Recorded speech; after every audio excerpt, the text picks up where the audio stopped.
हमारी आज की कहानी का शीर्षक है पहला अफेयर लव स्टोरी और इसकी लेखिका गीता शर्मा जी हैं। कहते हैं प्यार में सब कुछ जायज़ है, लेकिन सुमित की सोच कुछ अलग ही थी। आज सुमित को एक अरसे बाद देखा, वो भी अपने पति की ऑफिस पार्टी में। बालों में हल्की सफ़ेदी झलक रही थी, पर व्यक्तित्व उतना ही आकर्षक और शालीन। दिल पुरानी यादों में डूब गया।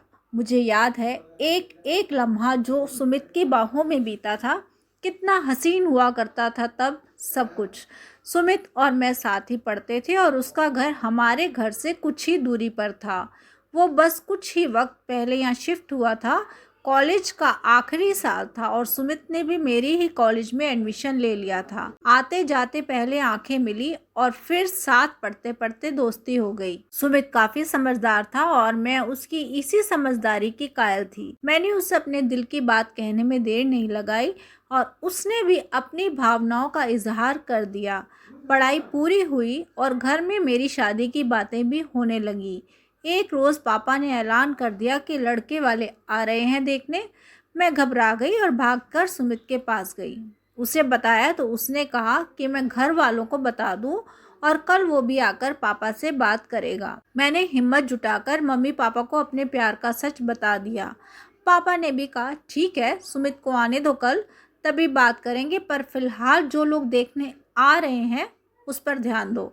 लड़के वाले तो आकर चले गए, पर मुझे कल का इंतज़ार था। सुमित आया और पापा ने मुझे भी बुलाया। पापा बोले मुझे लव मैरिज में कोई प्रॉब्लम नहीं है। ये सुन मैं एक पल को खुश हो गई, पर पापा की आगे की बात सुन मैंने उम्मीद छोड़ दी। सुमित, अगर तुम हमारे समाज के होते तो मुझे कोई आपत्ति नहीं होती, क्योंकि तुम होनहार हो, समझदार हो। लेकिन मैं अपने समाज के विरुद्ध जाकर रचना की शादी नहीं कर सकता। मुझे भी नाते रिश्तेदारों को जवाब देना है। मैं तुम दोनों को भ्रम में नहीं रखना चाहता, इसलिए साफ साफ कह दिया। मेरे सारे सपने बिखरते नजर आए मुझे। रात के 1 बज रहे थे। अरे रचना, इतनी रात तुम मेरे यहाँ? सब ठीक तो है? सुमित, चलो भाग चलते हैं। हम अपने प्यार को ऐसा हारते देख नहीं सकते। शादी कर लेंगे तो पापा ज़रूर माफ़ कर देंगे। रचना, मैं अपने प्यार को ऐसे कलंकित नहीं कर सकता। यूँ चोरी छिपे शादी करना ठीक नहीं। तुम्हारे घर वालों की और तुम्हारी भी बदनामी होगी।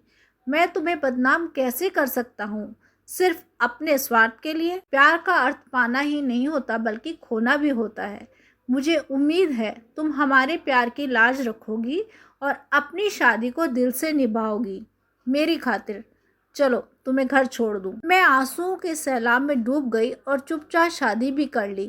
पापा ने विदाई के समय कहा था, मुझे माफ़ कर देना बेटा। मैं कायर निकला।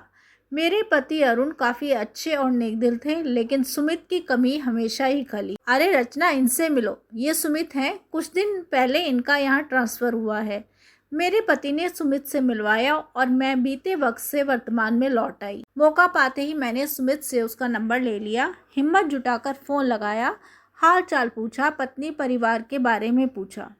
रचना, मैंने शादी नहीं की। किसी और से शादी करके मैं उसके साथ अन्याय नहीं करना चाहता था। मेरा प्यार तो तुम हो और हमेशा रहोगी। मैं समय निकालकर सुमित के घर जा पहुंची। रचना, तुम्हें इस तरह नहीं आना चाहिए था। किसी को पता चलेगा तो तुम्हारे लिए परेशानी हो जाएगी। मैं खुद को रोक नहीं पाई, और अब जब हम एक ही शहर में हैं तो मिल तो सकते ही हैं ना। खैर, कुछ देर रुककर मैं घर लौट आई। ऐसा लगा जिंदगी फिर मुझे सुमित के करीब रहने का मौका देना चाहती है। पर एक दिन अरुण ने आकर बताया कि कल उसके ऑफिस में सुमित की फेयरवेल पार्टी है। उसने दूसरे शहर में दूसरी कंपनी ज्वाइन कर ली है। मैंने सुमित को गुस्से में फ़ोन करके पूछा तो उसने कहा, जो वक्त बीत गया उसको लौटाने की कोशिश मत करो, वरना सब बर्बाद हो जाएगा।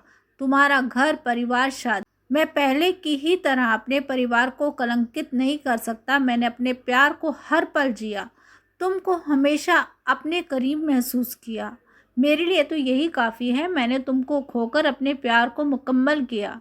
भले ही हम साथ ना रह पाए हों, पर खोना भी प्यार का हिस्सा होता है। तुम खुश रहना और हमारे प्यार को कलंकित मत होने देना कभी भी। मैंने फिर एक बार सुमित को खो दिया था। इस बार भी वो मुझे प्यार करना और प्यार की इज्जत बनाए रखना सिखा गया था। प्यार में सब कुछ जायज़ नहीं होता। प्यार की भी हदें और सरहदें होती हैं, और उन हदों में अपने प्यार को निभाना भी बहुत बड़ी बात है। यह आसान नहीं, लेकिन सुमित ने वाकई मुझे प्यार करना और निभाना सिखा दिया। Thanks you Sumit. धन्यवाद।